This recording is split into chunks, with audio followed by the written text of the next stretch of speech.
বিক্ষোভে উত্তাল ভারতের রাজধানী দিল্লি। স্কুল কলেজের প্রবেশ সহ বেশ কিছু প্রতিযোগিতামূলক পরীক্ষায় প্রশ্নপত্র ফাঁস সহ শিক্ষা খাতের কিছু অব্যবস্থাপনা নিয়ে কেন্দ্রীয় শিক্ষামন্ত্রী ধর্মেন্দ্র প্রধানের পদত্যাগের দাবিতে বিক্ষোভে নেমেছে জেনজি নেতৃত্বাধীন cockroach Janata party.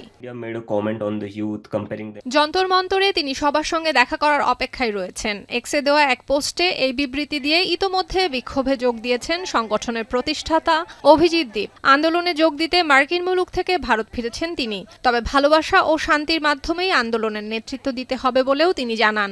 Over 1 crore students have been affected by NEET, UG, CUET, UPSC, SSCGD. All these papers have some discrepancies in them. So we are here to protest and demand accountability such that the Education Minister Dharmendra Pradhan resigns. মাত্র কয়েকদিনের মধ্যেই লাখ লাখ অনুসারী জোগাড় করেছে cockroach জনতা party নামের এই online যুবগোষ্ঠী। দলটির ৩০ বছর বয়সী প্রতিষ্ঠাতা গত ২ বছর ধরে যুক্তরাষ্ট্রে বসবাস করছেন। গ্রেপ্তার হওয়ার আশঙ্কায় এতদিন ভারত ফেরেননি তিনি।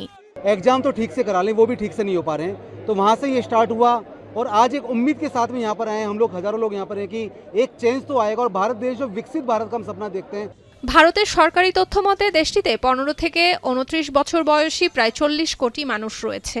গেল এপ্রিলে শহুরে যুবকদের মধ্যে বেকারত্বের হার ছিল প্রায় ১৪%। দ্রুত অর্থনৈতিক প্রবৃদ্ধির দেশ হওয়া সত্ত্বেও এত বড় একটি জনগোষ্ঠীর কর্মসংস্থান সৃষ্টি করা সরকারের জন্য অন্যতম বড় একটি চ্যালেঞ্জ।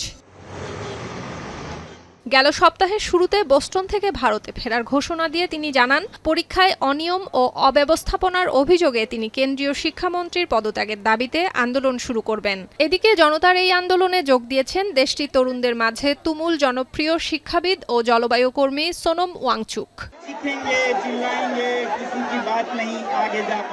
সুলতানা দিনা, এখন বিশ্ব।